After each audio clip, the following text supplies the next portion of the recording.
Good morning, good morning. I'm out in my backyard today for our isolation survival guide meditation, and we're going to get to chit chat. We're going to talk science a little bit because I'm a nerd and I like that stuff. So hopefully the audio is okay. I decided to bring my little headset with me so you could get a better idea of what I'm actually saying out here, just in case it wasn't audible. So we'll start with a little bit of maybe a prayer or maybe just a little bit of awareness for us.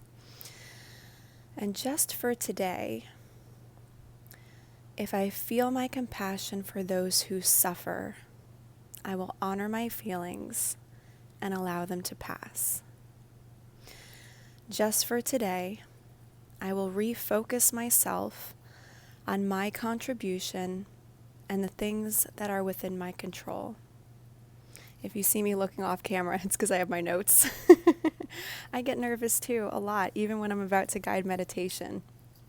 But anyway, last night as I was writing up my notes, I was thinking about a commercial that I heard on the radio station, and it was one of the pastors that goes to, talks a lot with K-Love, which is one of our stations down here in the South. And this wonderful pastor was giving an explanation of how to work with your congregation. And he's saying some people are thermostats and some people are thermometers, and how we wanted to err on the side of being a thermostat. If you think about what a thermometer does, all it really does is take the temperature of everyone around them.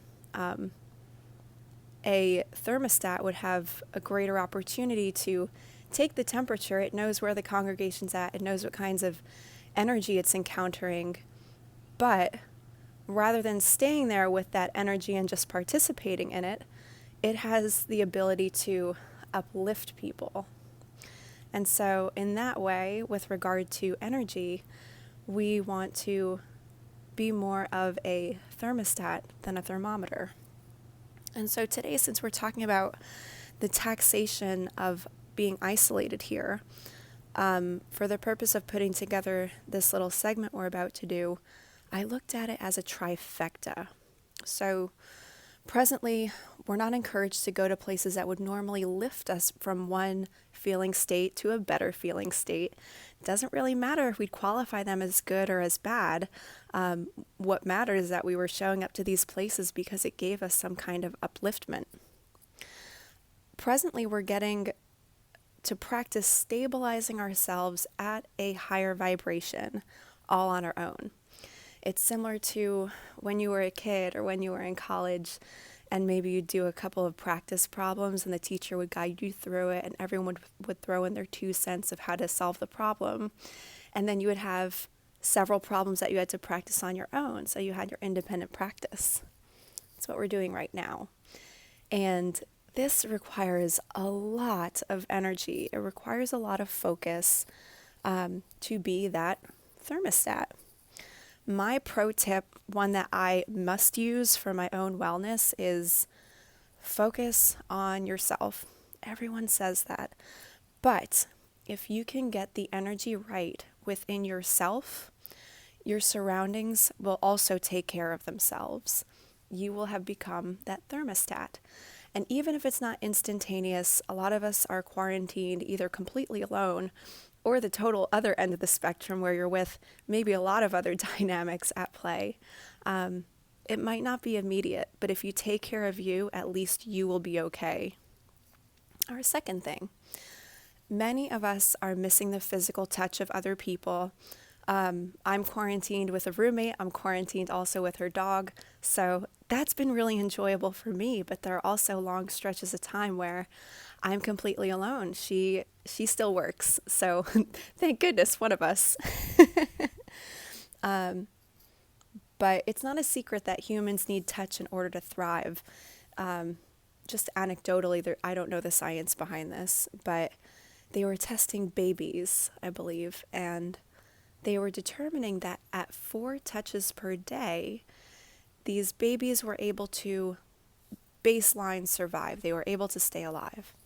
At 8 touches, this is where these babies started to turn and go from, maybe below average health to now they're healthy. And at 12 touches per day, that is where these babies began to thrive. Is it the only factor? Of course not, but touch is really important for us. And third, in our trifecta, it's especially challenging for us because we're now having large chunks of time that we probably didn't have in the past when we were reporting to jobs that consumed those large chunks of time that we're now not working them. And so this is a choice point. We get to choose to go internally or to numb out. And I'll just say, in my own healing journey, there's no wrong amount of time to disconnect or even dissociate.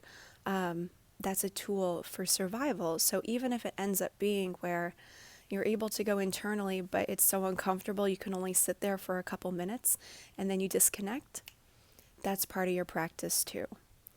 Next time you come in, stay a little bit longer, then go out of it. That's a normal flow. So that's totally okay if that's where you're at. For many of us, that internal environment is not pleasant. It's a hostile one. That the voice or those voices that are within us in that internal environment are voices that can often be really critical. They're not tamed. Often they're borrowed voices, so they lack boundaries, they lack kindness. It's almost as if you were teaching a class for the first time, you would teach your teacher's class until you developed your own style. So I'm a yoga teacher. When I first started out in 2013 and 2012, I would teach my teacher's classes. The same thing with dance. I started teaching with dance when I was 23. I got hired on as an adjunct. And I would teach my teacher's class, even down to the point of mannerisms.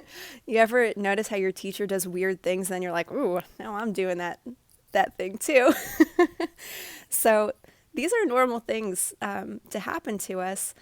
But then beyond that, unlike our inner voices that haven't taken our new form, we've gotten stuck there. So it requires a little bit of practice, which leads us into our meditation and what we're going to be doing today. For us to counteract this trifecta, we're going to practice dipping into a state of greater peace so that we can practice a higher vibration. Are we going to cement it today? I don't know, maybe. Probably not. But we can all get there. All we're really doing together as we meditate is manipulating a brainwave state. We're moving from a really active brain to a more relaxed brain. We are going to use our own hands to palpate our bodies. You're going to touch your body today. You're going to get a little massage if you've been missing out on that. My spa's been closed for like a month. We're going to use our hands so that we can practice down regulation. All that means is that we're practicing relaxation. And we're going to find that there is another inner voice that requires our quiet. It requires our stillness, and all of us can tap into it. There's nothing really that special about it because we can all go there, and there are moments where we go there every day. We just need to be quiet enough and still enough and relaxed enough. That's the trick. When we do it mindfully, we dip into these relaxed states and we enter brainwave states that are very suggestible. We actually go there when we listen to music or when we are kind of just dozing off in front of the TV. Got to be careful what you put in there. But when we're in this suggestible state, we can remove the programming of that hostile voice and reprogram in the use of our own voice, of our own soul. This is how we use meditation to stabilize ourselves at a higher state. We can practice listening to and practice refining our communication with that more authentic voice, a voice that is more purely our own higher essence.